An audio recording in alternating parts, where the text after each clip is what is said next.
Assalamualaikum warahmatullahi wabarakatuh, Sobat Muslim. Siapakah Dajjal? Dajjal ialah seorang manusia yang ditangguhkan ajalnya. Dia diberi kelebihan oleh Allah untuk menguji keimanan manusia. Berikut beberapa fakta tentang Dajjal. Sebelum kita lanjut, yuk di subscribe dan bunyikan loncengnya. Dan jika video ini bermanfaat, jangan lupa like dan bagikan kepada orang lain. Makanan orang-orang beriman ketika Dajjal keluar nanti hanyalah tasbih, yaitu subhanallah, tahmid, yaitu alhamdulillah, tahlil, yaitu la ilaha illallah, dan takbir, Allahu Akbar. Para sahabat pun bertanya, "Ya Rasulullah, bisakah kenyang dengan hal tersebut?" "Tidak," kata Rasulullah sallallahu alaihi wasallam. Manusia akhir zaman berzikir hanya sebagai cara untuk terus bersabar dengan lapar. Kita akan selalu puasa sunnah, sebab waktu Dajjal keluar nanti kita hanya bertahan hidup dengan tasbih, karena Dajjal akan memonopoli semua makanan di atas muka bumi.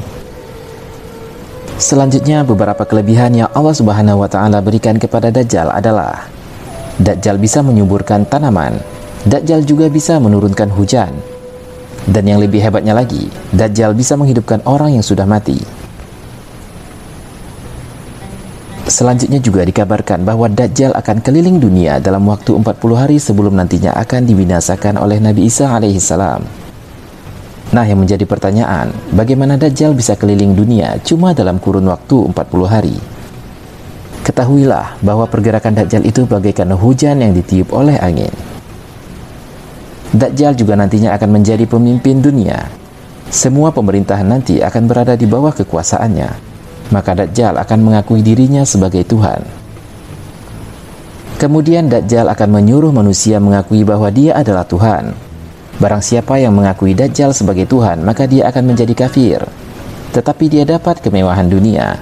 Dan barang siapa yang tidak mengakuinya, maka dia akan menderita. Hari pertama Dajjal di dunia serasa setahun. Hari kedua terasa sebulan. Dan hari ketiga terasa seminggu. Hingga akhirnya hari keempat sampai hari ke-40 terasa seperti hari-hari biasa. Dajjal itu juga merupakan penipu besar. Sebagian besar pengikutnya adalah wanita dan anak-anak, karena mereka itu mudah diperdaya.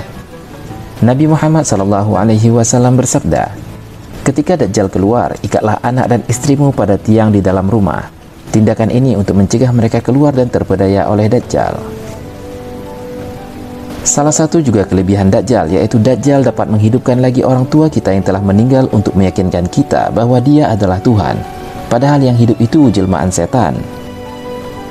Maka Rasulullah juga bersabda, "Jika kalian berjumpa dengan Dajjal, maka bacalah 10 ayat pertama dari surah Al-Kahfi." Dalam 40 hari Dajjal mengelilingi dunia. Semua pelosok dunia akan didatangi oleh Dajjal kecuali 2 tempat saja, yaitu Mekah dan Madinah. Karena kedua tempat tersebut dikawal ketat oleh malaikat. Ketika Dajjal keluar nanti, masing-masing harus melindungi diri sendiri karena tak seorang pun bisa membantu. Pada waktu itu, seorang ibu pun yang hendak menolong anaknya pun tidak bisa menolongnya. Jikalaupun kita bersembunyi di dalam air, tetap tidak akan jauh daripada Dajjal. Karena kata Syekh Zainul Asri, kekuasaan Dajjal itu di darat, di laut, dan juga di udara. Oleh karenanya, kita tidak bisa lari daripadanya. Lebih lanjut, Syekh Zainul Asri mengatakan bahwa Dajjal takut dengan azan. Kalau dia buat benteng dan waktu itu sedang azan, maka akan musnah benteng tersebut. Salah satu ciri khas Dajjal yaitu Dajjal buta matanya dan akan muncul tulisan kafarah di dahinya setelah dia mengaku bahwa dialah Tuhan. Salah satu misi Dajjal adalah membawa neraka dan syurga. Yang dimaksud dengan neraka adalah tempat kesengsaraan dan syurga adalah tempat kebahagiaan. Tetapi nerakanya Dajjal sebenarnya adalah syurga, dan syurganya Dajjal pada hakikatnya adalah neraka. Begitulah cara Dajjal memperdaya manusia. Sejak keluarnya Dajjal dan selama 40 hari Dajjal menguasai dunia, maka pada akhirnya Dajjal akan dibunuh oleh Nabi Isa alaihissalam. Nah, Sobat Muslim, amalkan 10 ayat pertama dan 10 ayat terakhir surah Al-Kahfi. Niscaya kita insya Allah akan selamat daripada fitnah Dajjal. Keluarnya Dajjal merupakan salah satu kiamat besar, dan ciri-ciri Dajjal tersebut adalah hanya Allah yang tahu. Wallahu a'lam bishawab. Jika antum memiliki informasi lain untuk melengkapi kisah tersebut, silakan komen di bawah. Jazakumullahu khairan katsiran.